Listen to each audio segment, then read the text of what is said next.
soal kuis yang jumlahnya lebih banyak daripada biasanya. Karena soalnya review.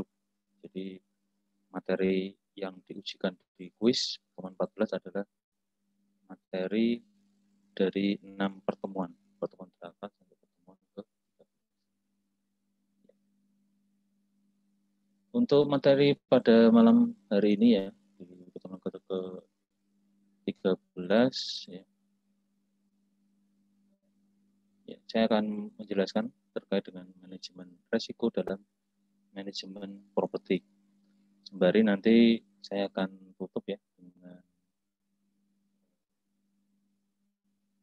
berbagi pengalaman. Ya. Semoga nanti bisa menambah pemahaman teman-teman terkait dengan konsep investasi properti dengan berdasarkan konsep ilmu penilaian.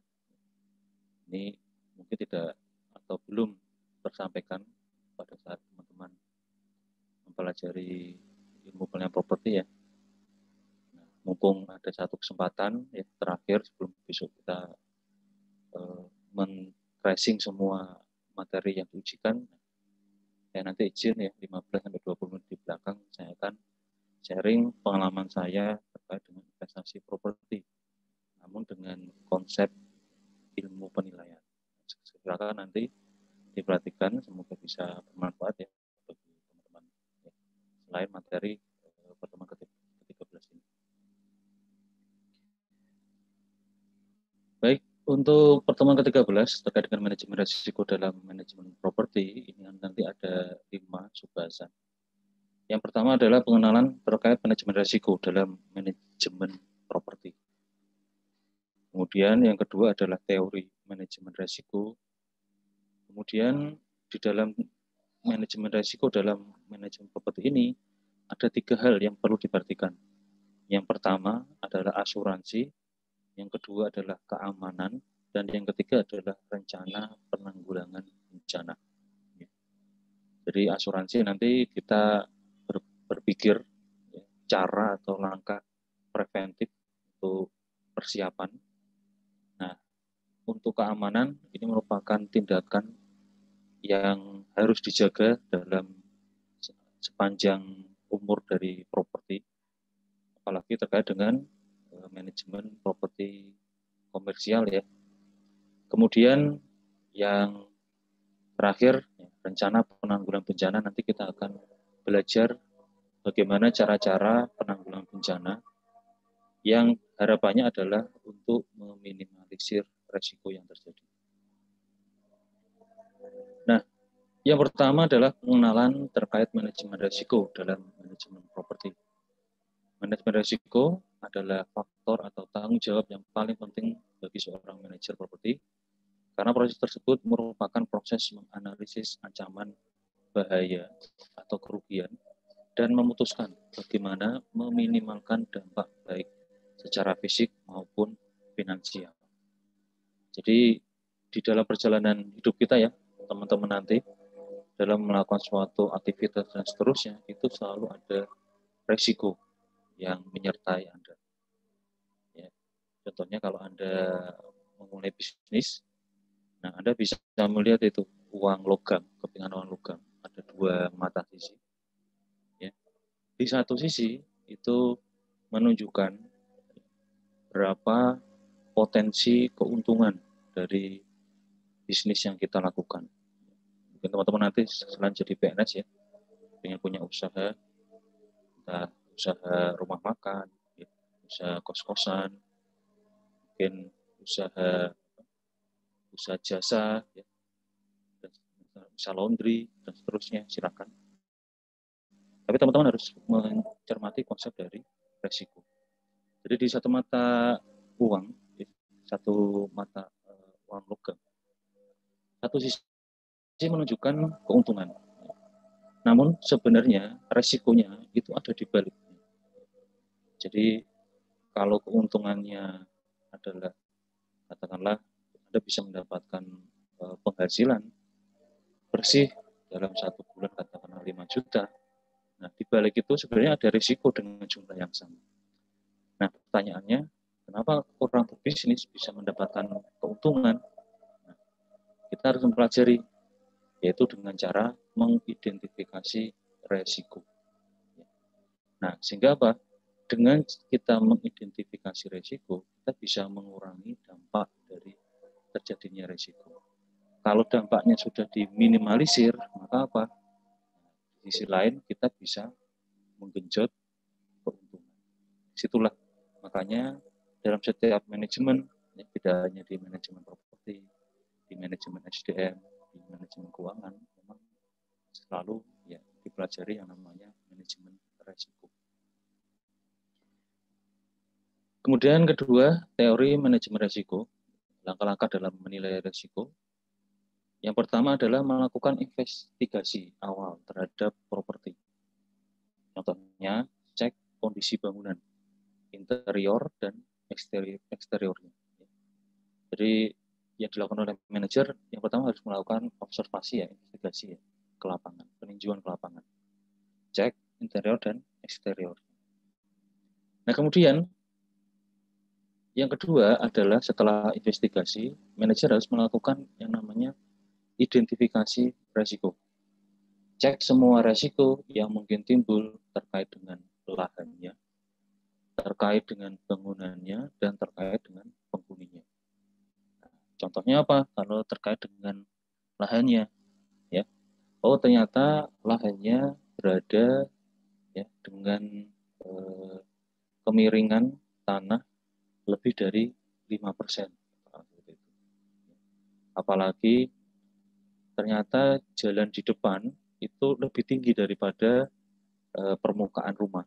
Nah, di sini kita sudah mulai bisa mengidentifikasi risiko bahwa diperlukan pengaturan terkait dengan drainase atau saluran pembuangan limbah. Ya. Karena kalau ini tidak diatur, nanti repot. Misal, kalau hujan turun deras, nah kalau saluran drainasenya tidak diatur pembuangannya, ya dengan baik, kita tidak bisa mencari satu kali atau satu sungai drainase kita tidak terhubung ke sana, nah ini kan repot. Air akan tidak bisa mengalir, ya. Kemudian karena debit air tinggi, maka bisa mengakibatkan genangan atau banjir. Kemudian terkait dengan bangunannya, nah, bangunannya ini teman-teman belum ini ya mendapatkan mata kuliah terkait dengan pemeliharaan bangunan ya? Belum ya? Kalau teknologi bangunan sudah ya lah di semester 3 ya, betul? Iya Pak, betul Pak. Nah, mungkin nanti di semester 5 atau semester 6 ya, nanti ada mata kuliah yang namanya pemeliharaan bangunan. Jadi di semester 3 kita belajar teknologi bangunan, cara bangunnya, dari mulai nol, pekerjaan-pekerjaan apa yang harus dibangun. Setelah bangun, Anda belajar manajemen propertinya, bagaimana cara mengelola propertinya. Nah, nanti di semester 6 itu ada, kalau masih ada ya mata kuliahnya itu mata kuliah terkait dengan pemeliharaan bangunan. Ya. Bagaimana ya, menjaga bangunan ini agar nilainya itu selalu terjaga. Nah, di pemeliharaan bangunan itu, di bangunan pertama, itu ada satu contoh ya, yang akan saya ambil. Jadi, Anda bisa mengidentifikasi resiko dari bangunan. Itu dengan melihat komponen-komponen yang terpasang. Salah satunya adalah dinding. Ya. Coba sekarang coba lihat dinding di sekitar Anda, di kanan kiri Anda, ya, dilihat apakah ada satu garis ya, atau retak. Tapi retaknya itu sering disebut sebagai retak rambut. Karena apa? Ya mirip seperti rambut. Ya retaknya, lebarnya itu kecil ya. Jadi hanya garis-garis rambut. Nah, kalau ada retak rambut, nah ini biasanya dikarenakan ya, proses plesteran yang belum sempurna. Ya. Atau sempurnanya adalah sempurna terkait dengan belum kering seluruhnya. Jadi plesterannya belum kering seluruhnya, ya, langsung diaci dan dicat. Ya. Nah, karena ada udara yang terjebak ya, di acian atau di cat tadi, ya maka dia akan mencari celah ya, maka biasanya muncul itu retakan-retakan kecil seperti rambut, namanya retak rambut. Nah, kemudian ada lagi yang namanya keretakan. Nah, retak yang lebih parah lagi itu namanya retak struktur. Jadi kalau retak struktur itu seperti ini. Misal ini HP saya ini adalah satu penampang dinding ya di depan Anda lah. Nah, retak struktur itu biasanya disebab ciri-cirinya itu adalah ada retak ya, itu dari ujung atas ya, salah satu arah ya, katakanlah di sebelah kanan atas. Nah, ini retaknya itu bentuknya diagonal. Jadi dia miring. Nah, sampai ke kiri bawah. Nah, coba dilihat mungkin di rumah ada kondisi seperti itu ya. Nah, retak struktur ini perlu dimitigasi resikonya. Karena apa? Nah, kondisi retak struktur itu mengindikasikan bahwa ya, kemungkinan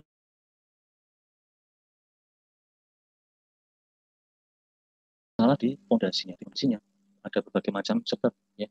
Bisa jadi karena tidak adanya saluran pembuangan air.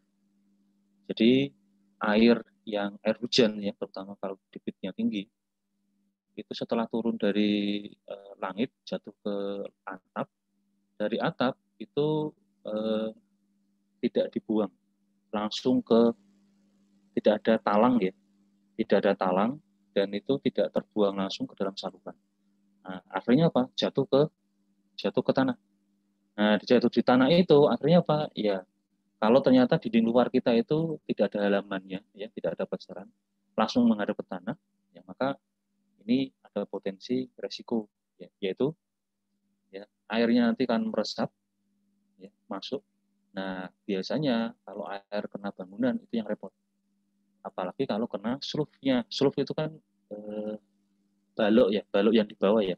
Jadi kalau teman-teman belum belajar, kalau setelah ada fondasi, di atasnya ada slope tuh, yang horizontal itu, baru di atasnya dibangun dinding ya, dengan di tiap-tiap pojoknya itu dibangun kolom ya, kalau kolom ke atas. Nah, kalau air tidak segera dibuang, kondisi air ini bisa meresap masuk ke dalam slope-nya.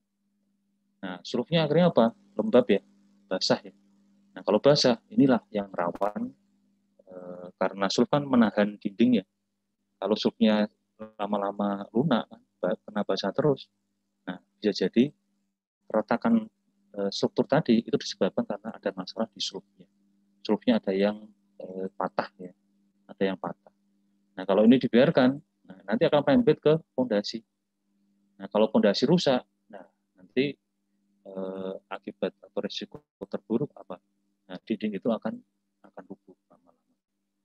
Nah, itulah makanya beberapa contoh juga mungkin teman-teman pernah mendengar ya, ada pusat perbelanjaan dibangun di suatu daerah, kemudian ada demo, ya.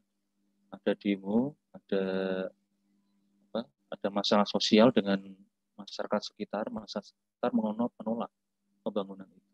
Nah, yang menjadi pertanyaan, kenapa menolak pembangunan? Padahal kan kalau dibangun, dia dekat dengan mall, nilai propertinya juga akan tinggi ya. Logikanya seperti itu. Nah, ternyata sebabnya apa? Nah, pembangunan mall ini kan tidak menggunakan fondasi cakar ayam. Tentunya kan waktunya kan lama sekali kalau menggunakan fondasi cakar ayam. Nah, biasanya menggunakan fondasi yang berupa paku bumi. Jadi ada satu selongsong besi yang sudah dicor, yang sudah jadi, yang ya katakanlah bentuknya itu seperti pensil ya, seperti pensil itu. Ya. Nah, nanti paku buminya apa? Nanti kan dimasukkan ke dalam tanah dengan menggunakan alat ya untuk masukkan paku buminya.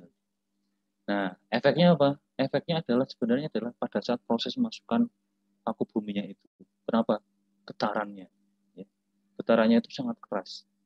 Nah, pernah kejadian itu saya mendapat cerita, ada rumah di sebelahnya mall itu. Ya, rumahnya itu sudah tidak tegak seperti dulunya. Jadi katakanlah ini mall ya. Nah, terus di sini ada rumahnya ya. Nah, rumah ini tidak tegak, tapi agak miring. Karena apa? Nah, karena efek dari pondasi yang dimasukkan, getarannya. Akhirnya memberikan efek kepada pondasi. Nah, itulah salah satu resiko yang harus diidentifikasi pada bangunan. Nah, kemudian resiko terhadap penghuninya. Jadi bermacam-macam atau keberagaman penghuni ini juga bisa memunculkan resiko. Tentunya tidak hanya resiko bangunan yang terkait dengan bangunan, tapi terkait dengan resiko permasalahan sosial. Ya. Mungkin karena penghuninya tidak seragam, ya. Ada yang mungkin karena rumah kos, ada yang ngekos pekerja, dan ada yang ngekos mahasiswa. Biasanya ada sedikit gap ya, ada sedikit gap jarak antara dua kelompok ini. Ya, mungkin secara komunikasi tidak intens, ya. Ada jarak. Nah, ini tentunya akan berefek ya terhadap properti pada umumnya. Jadi propertinya kok semakin hari tampaknya kok semakin sepi, ya, tidak ada kehidupan dan seterusnya. Nah, ini juga memunculkan citra yang kurang baik bagi masyarakat sekitar. Nah, setelah mengidentifikasi, langkah selanjutnya adalah menilai setiap resiko yang mungkin timbul. Nah, dalam penilaian ini, akhirnya manajer bisa memberikan masukan dan saran pada owner atau pemilik, sehingga dapat meminimalkan kewajiban dan melindungi properti serta penghuni. Kemudian, setelah menilai resikonya, baru menerapkan strategi ya, untuk menghilangkan atau meminimalkan resiko yang timbul. Nah, diskusikan temuan tersebut dengan owner dan pilih rencana tindakan. Apakah menghindari, mengurangi, mempertahankan, dan atau memindahkan beban risiko. Nah, dari semua pilihan strategi ini kan yang menjadi pertanyaan kan mempertahankan.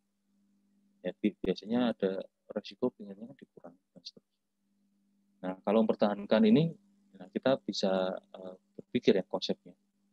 Ini dengan opsi bisa jadi owner mungkin tidak memiliki kemampuan finansial untuk mengambil opsi tindakan yang lain.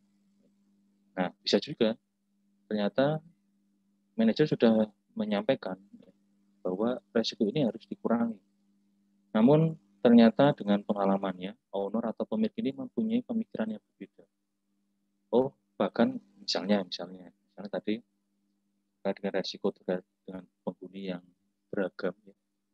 Nah, owner justru suka dengan resiko seperti ini. Karena apa? Ya, semakin sepi ya, semakin sepi suasana dari satu properti hunian ya, kos-kosan. Nah, ternyata pemilik beranggapan bahwa itu akan memberikan rasa nyaman ya, nyaman dan ketenangan bagi penghuni. Nah, ini bisa jadi tindakan yang diambil owner adalah seperti itu. Nah, kemudian yang kelima setelah diterapkan strategi, ya tentunya melakukan evaluasi strategi. Nah, evaluasi strategi ini memilih apakah strategi yang telah dipilih tersebut efektif atau tidak sebagai implementasi dari konsep manajemen ya, POAC, planning, organizing, actuating, dan controlling. Selalu ada evaluasi di akhir tahapnya. Nah, masuk ke perhatian di dalam manajemen risiko yang pertama ya, yaitu asuransi. Nah, asuransi ini merupakan elemen paling penting dalam manajemen risiko. Nah, berikut yang perlu diperhatikan manajer terkait dengan asuransi. Yang pertama, memilih perusahaan asuransi yang tepat. Manajer properti wajib mencari asuransi yang memberikan perlindungan terbaik dengan biaya terendah, dengan cara melakukan penelitian terkait penyedia jasa asuransi dan kewajaran penetapan harga polis, meliputi peringkat risiko properti serta pertimbangan besaran klaim. Dan manajer harus berpikir ya, karena manajer tujuannya adalah mendapatkan hasil yang efektif dan efisien. Cari yang kira-kira pembayaran polisnya itu rendah, efisien. Nah, namun memberikan opsi penawaran klaim yang besar. Nah, yang kedua, setelah memilih, kemudian cermat dan memahami kebijakan asuransi. Polis perlindungan, dengan membeli polis perlindungan, maka owner dapat melindungi properti atau bisnis mereka dari pengeluaran besar yang tidak terduga. Asuransi dan asuransi properti ini mengcover kehilangan atas properti, kehilangan bangunan-bangunan atau bagian-bagian dari properti, atau kehilangan fungsi dari properti tersebut. Nah, di sini mengambil peranan penting ya. Jadi dengan memahami kebijakan asuransi, ya, kita bisa memilih ya kira-kira dari polis yang ditawarkan itu bisa memberikan manfaat seberapa besar. Karena besarnya manfaat dari klaim yang bisa diminta dari perusahaan asuransi ini akan tentunya akan menghindarkan manajer dari pengeluaran yang tidak terduga dan biasanya jumlahnya besar. Karena klaim-klaim atas asuransi ini adalah kondisi-kondisi force major ya, atau kondisi-kondisi bencana. Kemudian tipe asuransi properti sebagai berikut. Ya.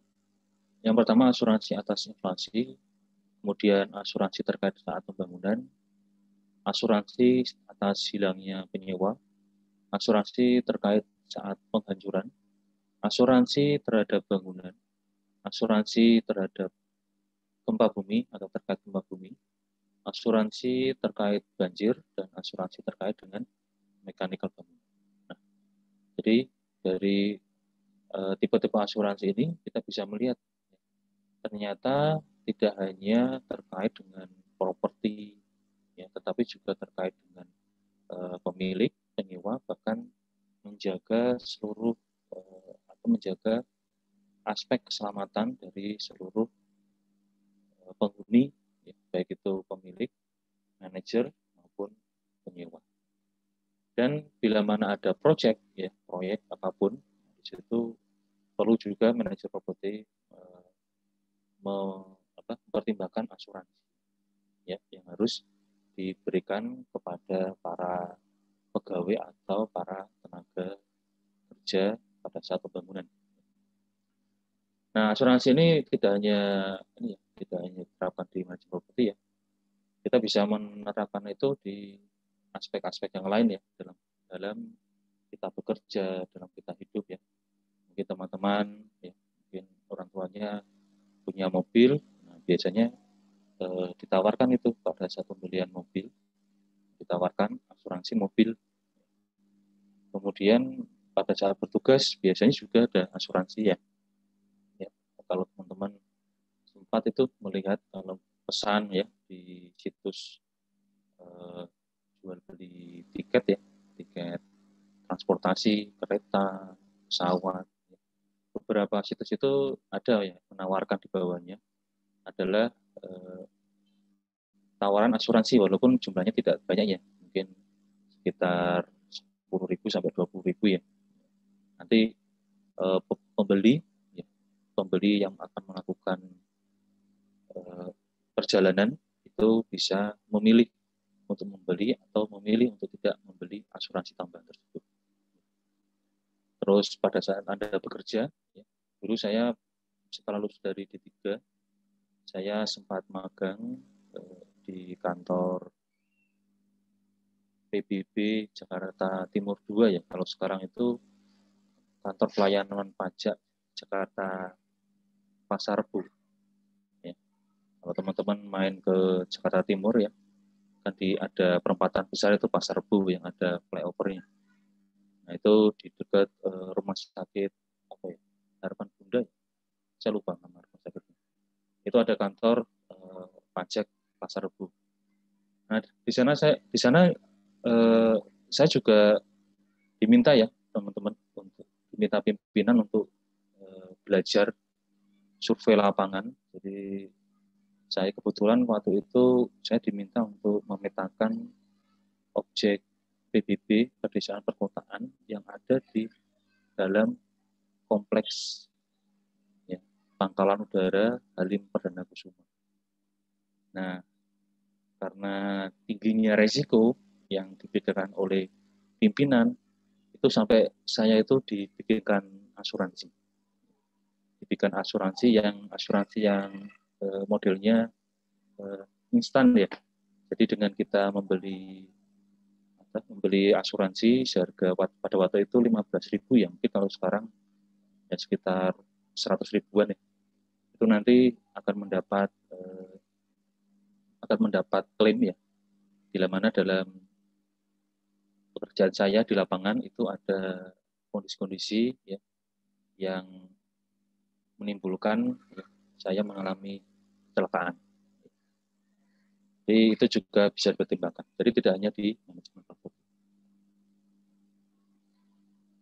Kemudian yang kedua adalah terkait dengan manajemen risiko selain asuransi adalah klausul ganti rugi. Nah, di klausul ganti rugi setelah kita memilih perusahaan yang beri layanan asuransi, kemudian kita memahami terkait dengan pembayaran dan kebijakan asuransinya. Nah, kemudian kita harus memperhatikan juga manajer memperhatikan klausul ganti ruginya. Nah, di klausul ini mengatur jika timbul kerusakan yang diakibatkan oleh pihak ketiga, maka yang menanggung kerusakan tersebut adalah pihak penyewa. Nah, maka dari itu, untuk mencegah hal-hal yang tidak diinginkan seperti kondisi di atas, tersedia asuransi untuk penyewa dan asuransi terkait dengan limbah penyewa. Nah, di sini sebenarnya di opsi 1 ini, ya, ini yang kemarin sambungannya dengan bab terakhir yang di pertemuan ke-12, ya, di mana si manajer properti itu harus mempunyai daftar penyewa. Seluruh daftar penyewa yang menyewa properti yang mereka tawarkan. Dan yang kedua, manajer properti harus memiliki daftar penyewa yang telah memiliki asuransi secara individu. Punya daftarnya dan punya daftar yang asuransi yang punya asuransi secara individu ya. Bahkan sebelum menyewa lokasi yang dikelola oleh manajer. Nah, fungsinya apa? Ya, karena fungsinya ketika ada kecelakaan yang diakibatkan oleh pihak ketiga, misal ada orang, ada tamu dari penghuni, kemudian ada acara, misal ada event tertentu di pusat perbelanjaan dan seterusnya. Nah, ketika ada kecelakaan yang menimbulkan kerusakan bangunan, nah, yang menanggung kerusakan ini dilimpahkan kepada pihak penyewa. Ya, karena letaknya yang berada di area bersama. Ya, makanya manajer properti wajib memiliki daftar penyewa yang telah memiliki asuransi pribadi dan yang belum.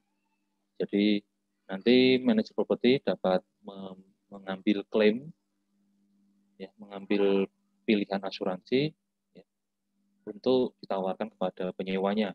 Selain walaupun penyewa itu telah memiliki asuransi sendiri, karena ada kaitannya dengan klausul atau poin yang nomor 1 ini. Kemudian hal kedua selain asuransi adalah keamanan. Nah, manajemen risiko juga termasuk mencegah tindakan kriminal yang mungkin timbul sehingga tidak mengganggu operasional properti atau penyewa. Ini merupakan elemen kedua yang wajib dipahami dan dicermati oleh manajer properti. Nah, yang perlu diperhatikan yang pertama adalah terkait dengan tindakan kriminal. Tindakan kriminal ini adalah tindakan yang mungkin dapat timbul atau diakibatkan oleh penyewa, tamu penyewa, karyawan sendiri, baik itu karyawan dari pihak owner atau pihak manajer properti, serta penyalahgunaan narkoba dengan cara pemanfaatan properti. Nah, jadi kita sudah sebagai manajer kita sudah mulai beradaptasi ya dengan perkembangan zaman, ya, dengan informasi yang semakin terbuka ini. Nah, opsi-opsi tindakan kriminal itu semakin banyak, ya, semakin banyak modusnya. Ya. Mungkin yang pernah saya contohkan di pertemuan sebelumnya ya, yang terjadi yaitu ada tindakan kriminal terkait dengan sindikat leasing mobil ya yang pernah menimpa saya. Nah, kemudian adalah tindakan pencegahan. Nah, setelah mengidentifikasi tindakan kriminal yang bisa muncul di dalam area properti yang kita kelola, kemudian kita harus belajar terkait dengan tindakan pencegahan apa yang diambil. Nah, tindakan pencegahan ini merupakan langkah-langkah keamanan yang dilakukan oleh manajer properti yang dipengaruhi oleh jenis dan struktur bangunan dan area umum di dalam properti yang dikelola oleh manajer properti. Nah, ini tindakan pencegahan berbeda-beda ya, teman-teman ya. Kalau pada umumnya ya, saya akan berikan satu cerita ya. Ini kalau Anda masuk ke pusat perkantoran ya atau pusat perbelanjaan di Jakarta, nanti semoga bisa ini ya, pandemi berlalu, teman-teman bisa kembali ke Jakarta, kuliah ya, mungkin nanti bisa menyalakan waktu lah, ya. Karena semester ini belajar manajemen properti, belajar manajemen properti retail, berarti harus semakin banyak datang ke pusat perbelanjaan. Maksudnya bukan dalam rangka berbelanjanya, tetapi ingin belajar lebih dalam. Oh, kalau teorinya seperti ini, apakah benar ya di lapangan? Silakan Anda cek. Nah, kalau di Jakarta, dulu kita ingat ya, mungkin teman-teman masih umur berapa ya? Umur teman-teman di sini rata-rata ini, rata-rata lahir di kapan? Di sekitar tahun 2002, 2003. 2001. 2001 ya. 2001 itu saya kelas 2 SMA. Kelas 2 SMA. Pada waktu itu lagi happening tuh film AADC sampai ya biasalah kami mencuri waktu ya di masa-masa sekolah ya untuk bisa nonton bareng karena itu film pertama Indonesia yang booming yang setelah tahun 90-an itu sempat meredup ya lama sekali. Nah, di awal tahun 2000-an sampai mungkin tahun 2010-an ya kalau salah ya kurang lebih. Itu kan ada isu terorisme ya yang sempat melanda negara kita. Isu itu ternyata memberikan satu dampak ya terhadap perhatian manajer untuk aspek keamanan. Nah, ini dibuktikan sampai sekarang ya. Nanti jika teman-teman sempat main ya ke kantor pusat pajak, ke gedung perkantoran di Jakarta Selatan ya, di Jenderal Sudirman ya, terus di Tamrin dan seterusnya. Nah, biasanya pemeriksaan yang pertama itu dilakukan kalau Anda datang menggunakan mobil, nah, pasti ada pemeriksaan di pintu gerbang, yaitu dengan menggunakan metal detektor ya. Nah, semua kaca dibuka, ya, dicek ya, siapa penumpangnya, kemudian dicek di sekeliling mobil ya, terutama di bagian bawah, apakah ada indikasi ya, mungkin membawa bom ya, atau membawa barang-barang yang bisa membahayakan orang lain. Itu pemeriksaan yang pertama. Nah, nanti setelah dari gerbang, nanti teman-teman mematirkan mobil, kemudian masuk ke arah lobi. Nah, di lobi tadi, nanti teman-teman akan di screening ya. Kalau yang sering, ya karena mungkin rumahnya di Sumatera, di Kalimantan, di Sulawesi, ya, kan harus naik pesawat terbang ya kalau mau pulang kampung. Kalau di bandara kan ada itu screeningnya. Jadi diperiksa ya semua barang bawaannya di scan ya, dilihat ya apakah membawa barang yang mencurigakan atau tidak. Nah, ketika lolos dari situ, selanjutnya pengunjung wajib datang ke resepsionis ya atau front office yang di lobi tadi.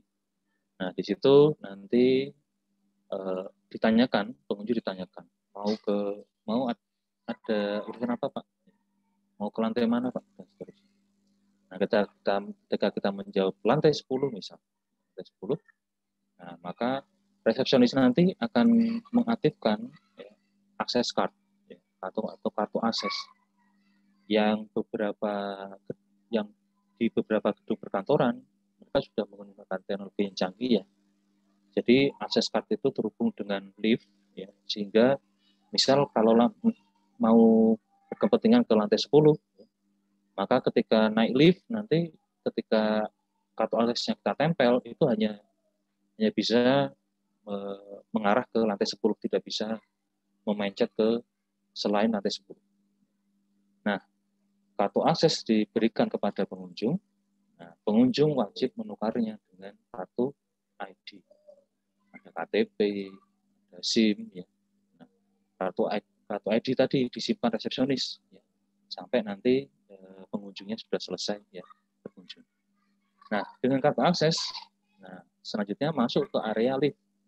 Nah, sebelum masuk ke area lift itu biasanya ada gate ya, gate otomatis yang bisa membuka dan menutup. Nah, dengan menggunakan kartu akses, kita tempel, ya, gate-nya itu terbuka, kita bisa masuk ke area lift. Di area lift kita pilih ya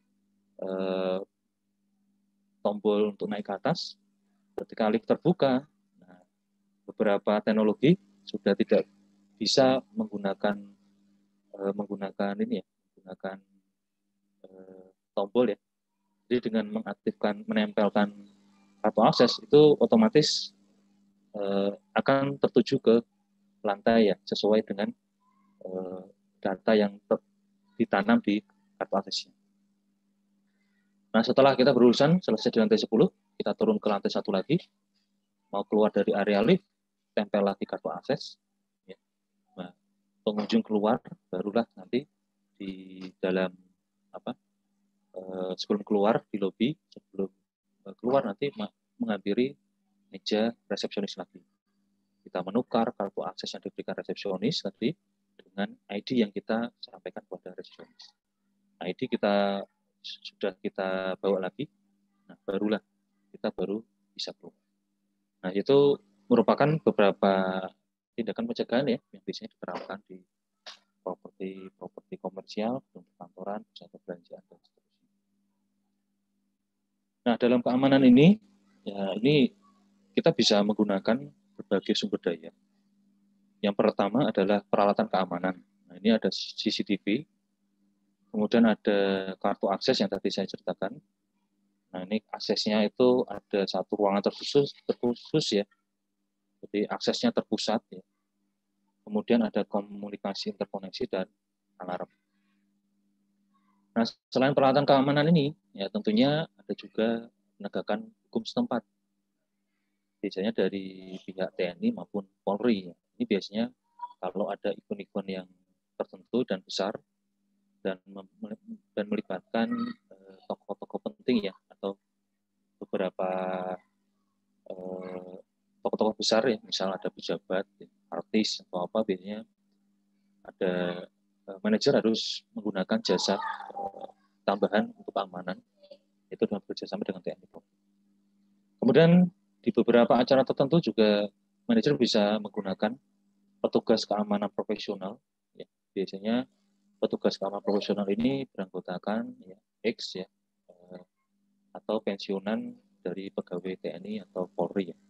Biasanya para pensiunan ini membuat satu organisasi ya, khusus terkait dengan pemberian jasa pengamanan. Kemudian wajib menggunakan petugas keamanan properti ya, ini untuk satpam, dan ini tergantung juga dengan jenis dan bentuk dari propertinya ya. Kalau di rumah kos-kosan ya kos-kosannya hanya 8 kamar ya mungkin tidak perlu, tapi kalau kos-kosannya bisa lebih dari 20 kamar dan mungkin punya areal parkir yang besar, itu wajib menggunakan satpam. Nah, selain itu, cara yang lebih persuasif ini bisa ditempuh dengan melakukan diskusi bersama. Nah, diskusi bersama ini berupa apa? Jadi, manajer properti, kemudian penyewa itu biasanya diwakili oleh asosiasi penyewa ya. Biasanya ini diterapkan di apartemen, kemudian di perkantoran maupun pusat perbelanjaan. Kemudian bersama penegak hukum ini berdiskusi bersama. Misalnya di dalam acara Coffee Morning yang dilakukan setiap awal atau akhir bulan atau minimal sebulan sekali. Nah, di situ bisa dijadikan sebagai media untuk komunikasi ya bersama, ya, mungkin terkait dengan penegak hukum pada masa PSBB maupun PPKM pada saat ini. Nah, ada beberapa informasi ataupun peraturan yang perlu disosialisasikan kepada manajer dan penyewa. Nah, di kesempatan inilah para penegak hukum ini bisa menyampaikan informasi tersebut kepada manajer properti dan penyewa ataupun asosiasi. Nah, informasi diterima oleh asosiasi penyewa. Nah, selanjutnya asosiasi penyewa baik dengan atau tanpa manajer properti ini meneruskan informasi tersebut kepada penyewa yang lain. Kemudian yang terakhir, rencana penanggulangan bencana. Ini merupakan elemen ketiga yang terakhir yang wajib diketahui dan dicermati oleh seorang manajer properti. Di mana manajer properti harus dapat meminimalkan atau menghilangkan kerusakan dari ancaman bencana. Kegiatan tersebut meliputi yang pertama adalah persiapan. Nah, persiapan ini adalah kesiapsiagaan manajer properti dan karyawannya dalam menghadapi bencana. Nah, ini bisa ditempuh dengan melakukan simulasi ya secara rutin, minimal 1 tahun sekali. Ya. Itu biasanya rutin dilakukan di pusat perbelanjaan. Kalau di pusat perbelanjaan kita jarang melihat ya, kan kita juga jarang ke mall juga. Ya. Tapi kalau nanti Anda bekerja di kantor pemerintahan, itu minimal 1 tahun sekali itu dilakukan yang namanya simulasi. Nah, nanti simulasi itu tentunya sebelum hari H itu diinformasikan kepada seluruh pegawai ini kalau di kantor bahwa besok hari ini besok hari katakanlah besok hari Jumat ya jam 9 sampai jam 10 akan dilakukan simulasi bencana. Nah, nanti diberikan tuh jadwalnya. Oh, jam 9 sampai jam 95 nanti ada simulasi gempa. Nah, simulasi gempa ditandai dengan ya mungkin karena kan tidak mungkin kita menggoyangkan bangunan ya. Nah, nanti akan dimulai dengan ada suara alarm selama 2-3 menit. Nah, pada saat alarm itu berbunyi, nah pegawai ini diinstruksikan untuk segera mencari tempat untuk berlindung, misalnya di bawah meja. Nah, setelah 2-3 menit itu alarm berbunyi yang menandakan bahwa bencana itu disimulasikan itu aktif ada gempa. Kemudian alarmnya itu akan berhenti. Nah, setelah alarm berhenti itu mengindikasikan bahwa getaran gempanya itu sudah berkurang, sudah berhenti. Nah, nanti para pegawai diajari cara untuk menyelamatkan diri. Nah, menyelamatkan dirinya tidak menggunakan lift, tetapi menggunakan tangga darurat. Pada saat menuruni tangga darurat, apa yang harus dilakukan? Ya, misal, jangan terburu-buru. Ya. Kemudian pada saat turun tangga darurat, tetap melihat ke bawah. Ya. Maksudnya jangan terlalu panik. Kalau terlalu panik nanti pas waktu turun, nanti bisa terpleset ya, malah bisa jatuh, ya, malah berakibat fatal. Nah, setelah sampai di lantai dasar, nah nanti diajarin, ya, yaitu berkumpul di yang namanya tempat berkumpul. Ya. Biasanya di halaman parkir, di lapangan luas. Nah, setelah di tempat parkir itu, nah, manajer ya ini bisa menambahkan terkait dengan persiapan bencana yang lainnya. Misalnya ditambahi dengan edukasi terkait dengan memadamkan api, bila mana mungkin ada alat-alat rumah tangga kita ya, yang terbakar tiba-tiba. Nah, itu diajari oleh tim dari pemadam kebakaran bagaimana memadamkan api. Ya. Dan ini saya juga benar-benar saya praktekkan ya, jadi edukasi tersebut ya. Saya beberapa kali untungnya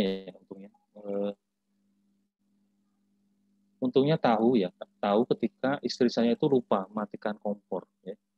Jadi mungkin sedang memanaskan sayur ya, sedang memasak sayur, tetapi apinya itu lupa dimatikan. Akhirnya sayurnya itu, kuahnya itu habis. Ya. Kalau kuah habis, maka material yang di dalam panci atau wajan itu nanti karena panas itu akan terbakar. Jadi muncul api, tetapi apinya itu di atas wajan atau di atas panci. Mungkin teman-teman pernah mengalami ya. Nah, bagaimana cara menanggulangi hal seperti ini? Yang pertama, jangan panik. Jangan panik. Kalau ternyata kompor kita itu adalah merupakan kompor gas ya, ada selang regulatornya, hal yang pertama yang harus dilakukan adalah melepas selang regulatornya. Nah, itu hal yang pertama. Nah, nggak apa-apa, apinya tetap belum padam, nggak apa-apa. Yang penting selang regulatornya dilepas dulu. Nah, setelah selang regulator dilepas, apa yang dilakukan? Ya, segera cari ya, materi kain ya, kain yang besar, ya, kain yang besar dan apa, cukup besar ya. Nah, misal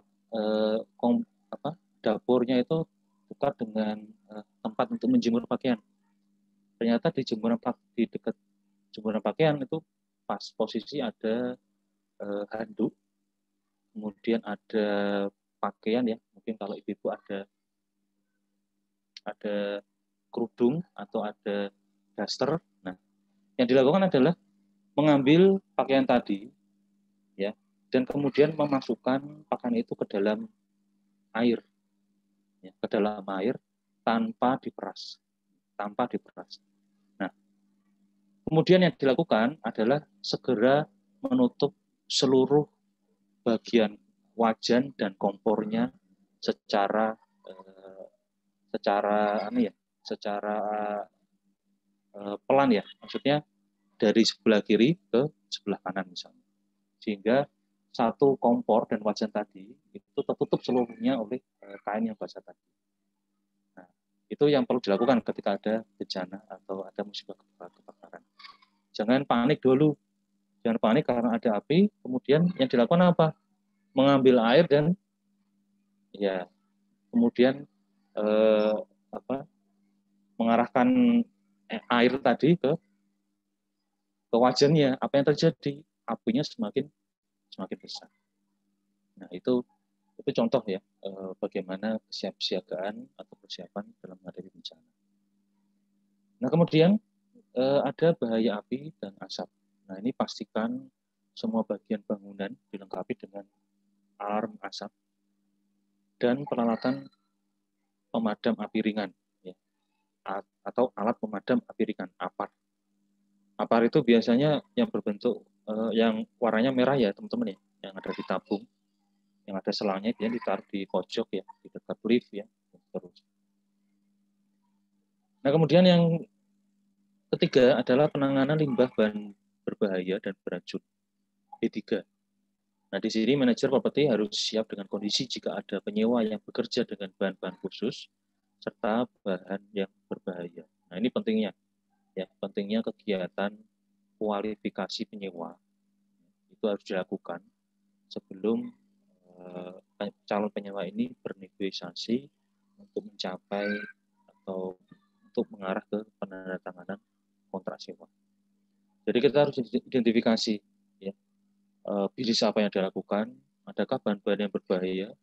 Kalau ada bahan-bahan berbahaya, nah ini harus ditempatkan di tempat yang terpisah dari properti.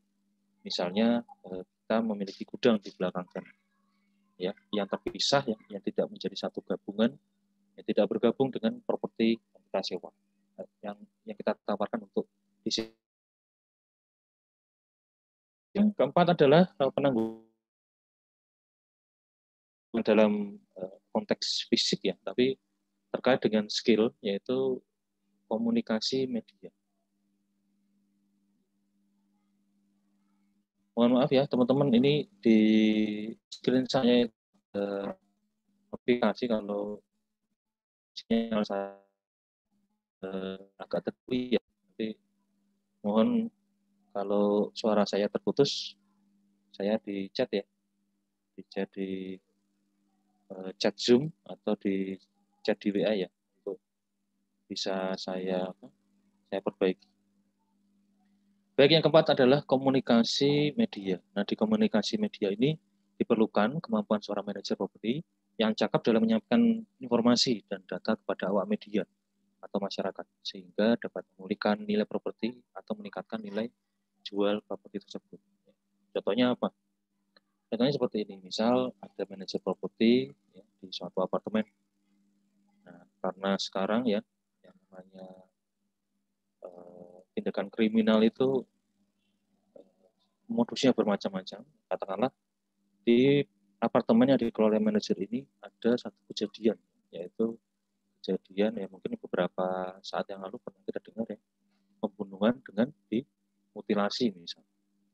Nah, tentunya dengan informasi yang terbuka seperti ini, ya, seperti sekarang ini, satu informasi itu bisa menjadi viral ya, dan bila mana ada kejadian kriminal di properti yang kita kelola, nah tentunya akan langsung memberikan dampak kepada citra perusahaan kita atau citra dari properti kita. Ya. Apalagi kalau ya properti yang kita kelola itu ternyata merupakan aset dari perusahaan terbuka, ya. Salah satu perusahaan terbuka ya, yang sudah melantai di bursa. Ketika ada kondisi seperti ini, otomatis ya, harga sahamnya itu bisa terdampak ya, jadi mengalami penurunan ya, karena ada sentimen negatif ya dari para investor. Nah, di sini diperlukan kemampuan dari seorang manajer ya, untuk berkomunikasi kepada awak media. Biasanya yang dilakukan adalah ya segera membuat konferensi pers, atau misal tidak ada konferensi pers ya, ketika sudah mulai awak media itu meliput, nah segera manajer bisa memberikan pernyataan baik secara tertulis maupun lisan kepada media, yang intinya sebagai berikut ya. Terkait dengan kontrak, ya, setiap tindakan kriminal yang terjadi dalam properti yang disewa oleh penyewa bukan merupakan tanggung jawab dari manajer. Nah, kemudian manajer menyampaikan dalam hal ini manajer akan meneruskan ya, atau akan memberikan akses seluas-luasnya kepada pihak berwajib untuk segera melakukan penyelidikan. Nah, cukup sampai di situ itu sudah membuat sentimen dari masyarakat itu berubah. Yang tadinya mungkin tanpa adanya statement itu, masyarakat akan memberikan citra yang negatif, sudah mulai sudah mulai banyak ya, banyak berkicau di media sosial. Oh, apartemen ini memang pengawasannya jelek. Oh, apartemen ini memang sudah terkenal dari dulu. Jadi hal-hal negatif yang dikeluarkan oleh para masyarakat atau para netizen ya, kalau di media sosial. Nah, ini langsung bisa direm atau dikurangi dengan manajer segera melakukan komunikasi pada media. Nah, kemudian yang kelima terkait dengan perencanaan tanggulangan bencana, ini adalah pasca bencana.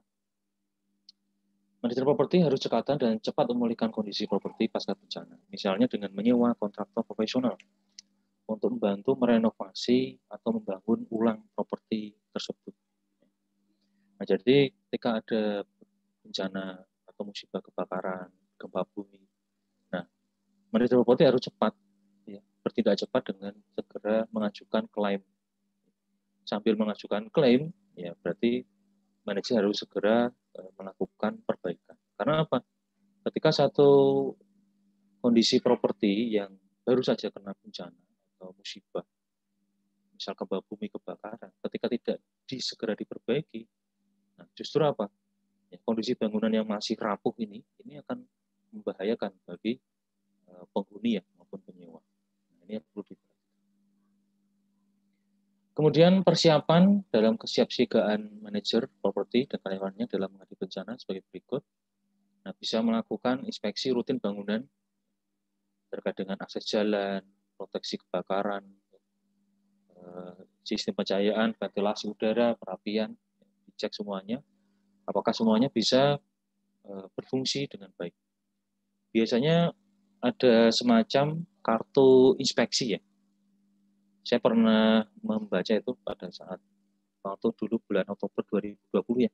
Saya sempat terpapar COVID dan melakukan isolasi mandiri di Wisma Atlet ya. Kan Wisma Atlet kan sebenarnya kan modelnya seperti apartemen, namun apartemen yang digunakan untuk event-event tertentu ya, misal untuk PON, untuk SEA Games, Asian Games, ya, dan seterusnya. Nah, karena tidak digunakan, maka pemerintah mengoptimalkan penggunaannya untuk sebagai tempat isolasi mandiri ya.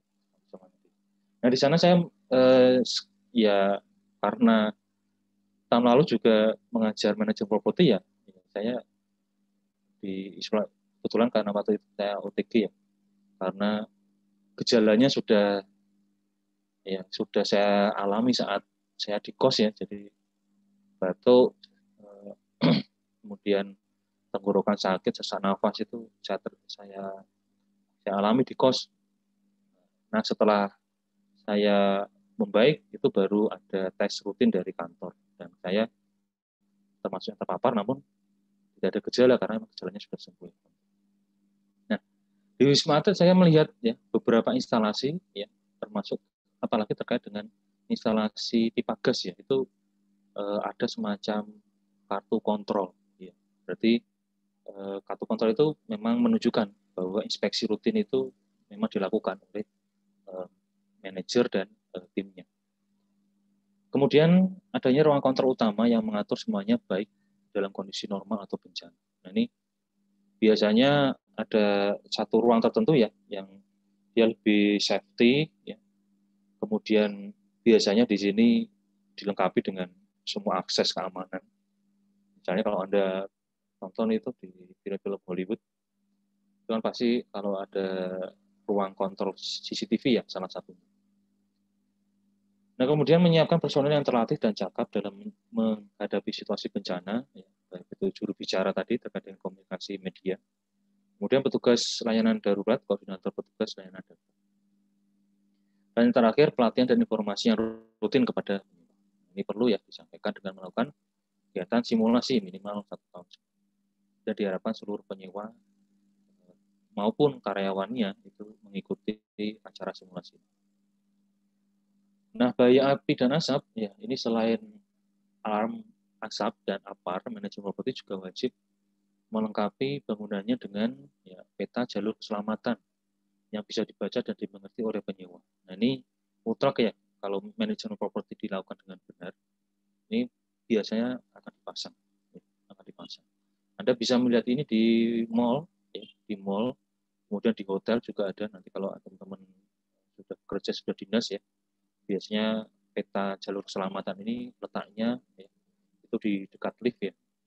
Kemudian ada lampu darurat. Lampu darurat itu gunanya ketika terjadi bencana, ya, kebakaran atau gempa atau banjir yang memutus aliran listrik ya, yang terpusat dari PLN.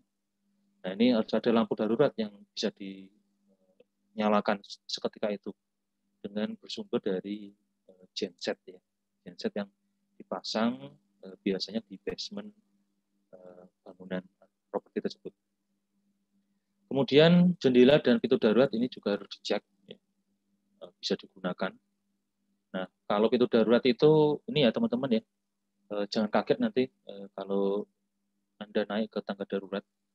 Kalau Anda naik ke tangga darurat, Anda tidak bisa membuka pintunya ya, untuk menuju ke ruangan lantai utama ya. Nah, sebaliknya, kalau dari ruangan lantai utama itu ada tuas yang bisa dibuka untuk masuk ke tangga darurat. Jadi itu biasanya untuk mengoptimalkan pemanfaatan tangga darurat. Jadi tangga darurat itu benar-benar digunakan jika kondisinya sudah force majeure. Jadi kalau kondisi biasa, ya, misal di hotel, pusat perbelanjaan, ya semua bisa naik eskalator maupun tangga berjalan maupun liftnya. Hanya di saat kondisi tertentu, ya, pintu darurat ini hanya boleh digunakan. Kemudian pintu dengan material yang tahan dari api. Nah, ini benar. Ya. Jadi pintu-pintu di pintu darurat itu berbeda dengan material di pintu kamar atau pintu ruangan. Dia lebih tahan api ya, dia lebih tebal. Jadi dia tidak terbuat dari kayu. Kemudian sistem pengeras suara indoor maupun outdoor, ya ini terkait dengan alarm suara ya. Kalau ada perintah untuk evakuasi, ini dipastikan berjalan bisa bekerja dengan baik. Kemudian sistem keamanan lift yang canggih, nah ini sudah banyak diterapkan ya. Sekarang kalau listrik mati, itu lift tidak langsung terjun ke bawah. Dia akan ada rem hidrolik otomatis ya, yang berfungsi pada saat aliran listrik itu terputus. Jadi misal liftnya itu pas naik dari pas turun dari lantai 10 ya ke lantai 1 ya. Ternyata di lantai 5 itu listriknya mati. Ya, maka di sana ada rem yang otomatis akan menahan lift itu untuk tetap di lantai 5. Nah, kalau sudah di lantai 5, apa yang dilakukan oleh pengguna lift? Nah, di bawah tombol itu biasanya ada speaker ya, teman-teman ya. Jadi nanti teman-teman bisa berbicara ya, dengan ruangan kontrol itu dengan speaker yang ada di bawah tombolnya. Nah, nanti tinggal menunggu ya proses evakuasi. Apakah evakuasi halo? Baik. Ya, halo Mas. Oke. Ya, oke ya, lanjutkan. Jadi terkait dengan lift tadi ya, setelah kita menghubungi ruang kontrol ya, nanti baru dilakukan evakuasi. Nah, karena dengan rem darurat ini, maka evakuasi tinggal membuka. Kalau ternyata berhentinya di lantai 5, nah kita buka ya, antara pintu lift lantai 4, lantai 5, atau lantai 6. Nah, nanti dari celah yang tersedia untuk bisa melakukan evakuasi, barulah evakuasi itu dilakukan. Nah, kemudian sistem pemadam otomatis. Jadi kalau teman-teman di mana? Di dalam hotel atau di perkantoran, pasti teman-teman lihat ya, kalau di plafon itu ada satu bentuk, ada alarm ya. Alarmnya itu bentuknya seperti piring terbang ya, seperti piring lah, piring bertempel. Itu namanya alarm asap ya, alarm asap. Nah, biasanya di alarm asap itu atau sensor panas di sebelahnya itu ada satu sprinkle. Sprinkle itu ada satu ujung dari pipa ya. Nah, itu fungsinya bagaimana? Fungsinya adalah ketika sensor tadi yang bentuknya seperti cakram ya, piring tadi, itu ternyata dia mendapatkan panas ya, lebih dari asap. Nah, nanti otomatis ya, sprinkle itu akan memancarkan air. Nah, melihat dari kondisi teknologi otomatis seperti ini, nah nanti teman-teman jika misal ya, berada di area-area seperti ini, mungkin di hotel, nanti pada saat teman-teman berdinas ya, kerja, nah nanti ya, khususnya ya bagi teman-teman yang masih ya, menekuni profesi sebagai ahli hisab ya, dan belum hijrah ya, belum berhenti untuk menghisap ya, rokok. Nah, untuk kondisi seperti ini Anda harus mencari kamar ya, atau ruangan yang tidak memiliki sensor panas tadi. Nah, kalau di hotel itu ada yang namanya room, ya, room tapi untuk smoking room. Ya, jadi kamar tapi untuk yang smoking room. Nah, yang tidak boleh adalah Anda merokok tapi di ruangan yang memang bukan ruangan smoking room. Ya. Nah, ini benar-benar terjadi. Jadi saya ada cerita, ya, ada satu, ini bukan di hotel, tapi ada di satu balai diklat, ya. Balai pendidikan dan pelatihan lah, ya, MES. Ya. Jadi ruangannya memang sudah dipasang dengan sensor panas tadi, sensor asap tadi, dan ada sprinkle di sebelahnya. Nah, ternyata pegawai ini juga ya, bisa disebut ya sebagai oknum pegawai. oknum pegawai ini ternyata dia tidak mengindahkan peraturan merokok. Jadi pada saat sebelum masuk ke ruangan mes, ya, mes dari dikat ini sudah diberikan arahan dari pengelola bangunan atau pengelola gedung bahwa jika masih ada bapak-bapak yang merokok, silakan turun ke lapangan ya, tidak boleh merokok di dalam kamar. Ternyata ada yang nekat yang merokok di dalam kamar, apa yang terjadi? Otomatis sprinklernya itu aktif. Sprinklernya itu aktif dan kemudian apa? Keluar air membasahi seluruh kamar yang berada di lantai itu. Seluruh kamar yang berada di lantai itu. Akhirnya apa? Ya, pengelola gedung, ya, pengelola baldikat, ya, marah ya, otomatis marah dan memberikan hukuman kepada pegawai itu dikembalikan ke kantornya dan dinyatakan tidak lulus dalam diklat tersebut. Itu kesalahan fatal. Makanya teman-teman dengan mempelajari manajemen properti, mempelajari teknologi bangunan, mempelajari pemeliharaan bangunan, ini harus dipahami konsep-konsep yang ada yang dipelajari di dalam, sehingga teman-teman bisa bertindak ya atau berlaku sesuai dengan ketentuan ya yang diatur. Kemudian penggunaan sistem kontrol terpadu di mana terdapat ruang kontrol utama sebagai pengawas semua aktivitas. Jadi sudah kita bahas. Kemudian penanganan limbah B3, ini manajemen properti wajib siap dalam menghadapi limbah B3 yang dihasilkan oleh para penyewa. Penanganan limbah B3 secara benar dan tepat dapat mengurangi potensi kerusakan lingkungan sekitar properti, serta dapat menghindari potensi pemberian sanksi atau penyegelan dari pemerintah setempat. Jadi, jika ternyata dalam pengelolaan properti ini ternyata menghasilkan limbah B3, ini diwajibkan oleh pemerintah itu membuat satu area, ya, namanya area untuk pengolahan limbah. Jadi limbah itu dikelola dulu dengan menambahkan bahan-bahan kimia dulu. Nah, sehingga sifat kimia berbahayanya itu menjadi hilang. Dan bila mana sudah tidak berbahaya, barulah limbah ini bisa dibuang di saluran pembuangan. Nah, terkait dengan sanksi ini memang benar adanya ya, teman-teman. Jadi kebetulan dulu saya kontrak di Bintaro, ya, punya tetangga depan rumah itu dia kerja di dinas lingkungan hidup ya, Mas. Nah, pekerjaan dia sehari-hari apa?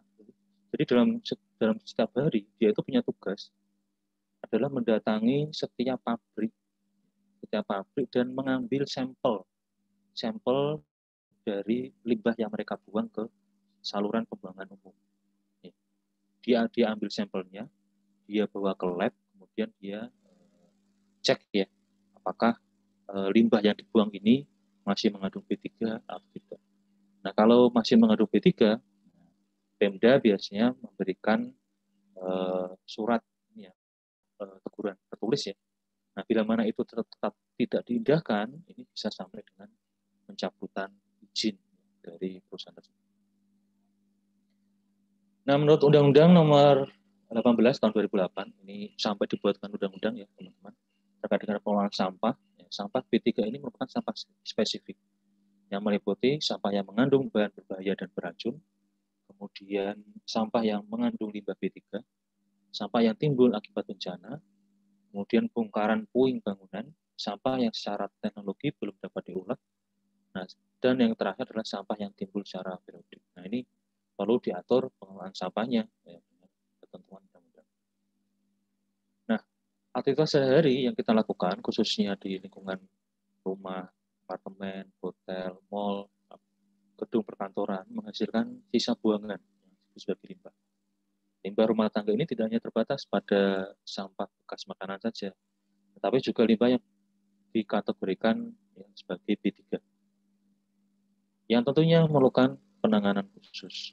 Jenis limbah B3 ini yang dihasilkan oleh hotel, mal, apartemen, gedung perkantoran yang harus dikelola yaitu yang pertama elektronik bekas, 2 batu baterai bekas, 3 aki bekas, 4 neon dan bohlam bekas, 5 kemasan cat, 6 kosmetik bekas atau kadaluarsa, 7 oli atau pelumas kendaraan yang umumnya mengandung bahan yang menyebabkan iritasi atau gangguan kesehatan seperti logam merkuri.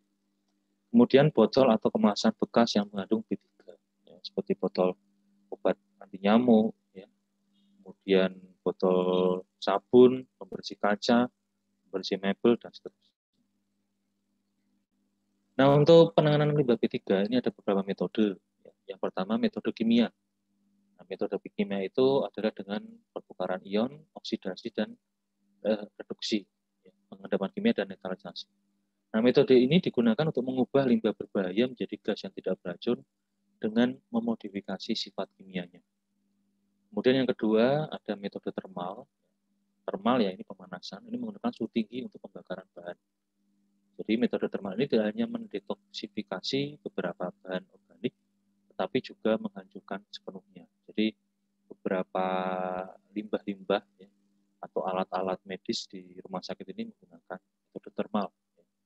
Kalau ya nanti kalau misalnya ada kesempatan teman-teman, mungkin ya jangan sampai sakit dan dirawat di rumah sakit ya. Mungkin menengok saudara atau teman-teman yang lain, coba lihat dalam perjalanan Anda dari parkir, Anda lihat bangunan-bangunan yang terbangun di sekitar rumah sakit. Anda akan temukan satu bangunan khusus yang digunakan untuk pengelolaan limbah B3 ya, di rumah sakit. Biasanya di basement ya, di halaman paling belakang. Kemudian metode biologis, ya metode biologis ini adalah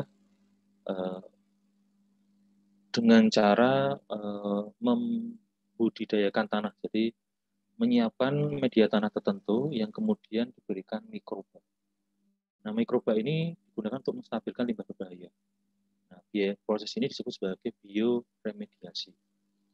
Nah, perlu dicatat, tanah yang digunakan untuk metode biologis ini tidak cocok untuk ditanam. Karena sifatnya kan untuk menetralisir limbah-limbah yang berbahaya.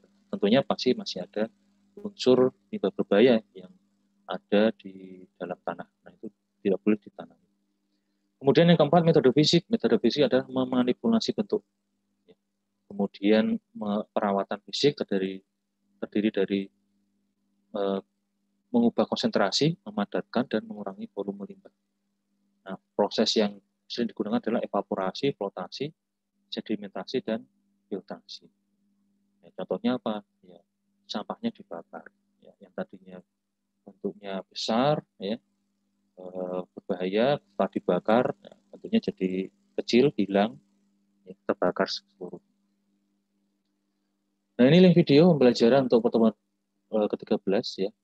Saya harapkan teman-teman bisa ya sejenak ya meluangkan waktu untuk bisa melihat videonya, karena videonya dalam bahasa Inggris ya. Teman-teman yang punya skill ya bahasa Inggris ya tentunya tidak memerlukan bantuan terjemahan ya.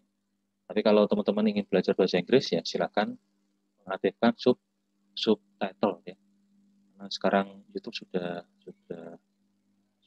teknologinya sudah menu-menunya sudah banyak ya dipasang untuk memudahkan pengguna. Silakan diaktifkan subtitle ya untuk bahasa Inggris ya, atau bahkan beberapa video sudah memiliki subtitle untuk terjemahan otomatis ke bahasa Indonesia. Baik, untuk menutup perkuliahan kita, ya saya berikan quote, dimanapun engkau berada, selalulah menjadi yang terbaik. Jadi saya berikan selalu motivasi ya. Mungkin dalam pengumpulan nilai, ada banyak sekali porsi-porsi nilai, aktivitas, tugas, UTS, UAS ya. Selalu berikan yang terbaik di setiap kesempatan yang ada. Ya. Dan berikan yang terbaik dari yang bisa kita berikan. Kemudian ya pesan dari tokoh nasional kita ya, almarhum Habibie, belajarlah mengucap syukur dari hal-hal baik di hidupmu, dan belajarlah menjadi kuat dari hal-hal buruk di hidupmu. Jadi nanti teman-teman, perjalanan teman-teman masih panjang. Di dalam perjalanan teman-teman tentunya ada hal-hal yang buruk, hal-hal yang menyakitkan. Apa yang Anda lakukan? Yang Anda lakukan adalah cukup bersabar. cukup bersabar, Anda pahami bahwa ini adalah ujian yang membuat Anda itu menjadi lebih kuat lagi di sisa kehidupan Anda, di tahun-tahun kehidupan Anda selanjutnya. Nah, tentunya jangan lupa mengucap syukur ya, teman-teman, dari hal-hal yang baik di kita. Hari ini kita bisa kuliah bersama, kita bisa kuliah dengan menghirup udara, menghirup oksigen yang cukup, ya, di mana beberapa masyarakat ya di sekitar kita mungkin untuk bernafas pun juga masih sulit ya, karena terpapar COVID. Kita harus tidak henti-hentinya untuk tetap mengucap syukur. Nah, di sini Anda bisa belajar dengan apa yang Tuhan yang Maha Esa berikan kepada Anda. Ya. Anda bisa belajar dari segala tools yang Anda punya. Misal, kita diberikan 2 telinga untuk dibandingkan 1 mulut. Artinya apa? Ya artinya kita diminta untuk lebih banyak mendengar. Karena yang kalau kita mau banyak menjadi pintar, kalau kita mau bisa menjadi lebih dewasa, tentunya kita harus banyak mendengar. Ya, lebih banyak mendengar daripada bicara. Nah, sama ketika mengucap syukur, ya, ini saya ajak teman-teman sekarang. Ya, coba ya, Anda mempunyai 2 mata, ya, yang alhamdulillah ya masih normal semua. Nah, silakan arahkan bola mata Anda ke atas. Arahkan bola mata Anda ke atas dalam waktu 1 menit. Coba, saya ingin mengajak teman-teman. Selama 1 menit. Selama 1 menit. Nah, belum 1 menit, bagaimana rasanya? Bagaimana rasanya? Pegel, Pak. Pegel ya? Ya, pegel betul. Capek. Kenapa? Ya, kita harus belajar, kita harus berpikir bahwa kita dalam menjalani hidup itu apa? Ya, jangan selalu melihat ke atas. Ya, banyak-banyaklah melihat ke bawah. Banyak-banyaklah melihat orang-orang yang tidak seberuntung kita. Nah, itulah konsep dalam Anda menjalani hidup. Itu sudah dicontohkan, dikasih sama Tuhan Yang Maha Esa ya. Itu apa? Ya, organ-organ yang ada di dalam kita. Kita harus mau berpikir untuk bisa mensyukuri apa yang Tuhan sudah berikan kepada kita. Ya, jadi silakan Anda dengan semoga ya dengan mengikuti kuliah yang saya berikan dan mencermati setiap quote yang saya sisipkan ya, semoga bisa membawa Anda ke kondisi ya menjadi manusia yang lebih dewasa dan berkarakter ya. Karena itu manusia yang dewasa dan karakter itu yang diidamkan semua. Kadang ada orang yang sudah tua, tetapi apa? Belum dewasa juga, ya. Dia masih berpikiran seperti anak kecil. Nah, harusnya kita harus bisa lebih dewasa, ya. Mengikuti perkembangan dari perkembangan tubuh kita yang semakin besar, ya, semakin dewasa. Maka pikiran kita juga harus bertambah lebih dewasa. Baik, terima kasih sebelumnya. Selamat belajar dan terima kasih telah mengikuti pertemuan ke-13. Nah, sesuai yang saya janjikan tadi ya, saya akan membagi sedikit terkait dengan analisis properti. Jadi teman-teman ya di sini mungkin mohon maaf Mas Guru, bisa kita stop dulu ya rekodnya.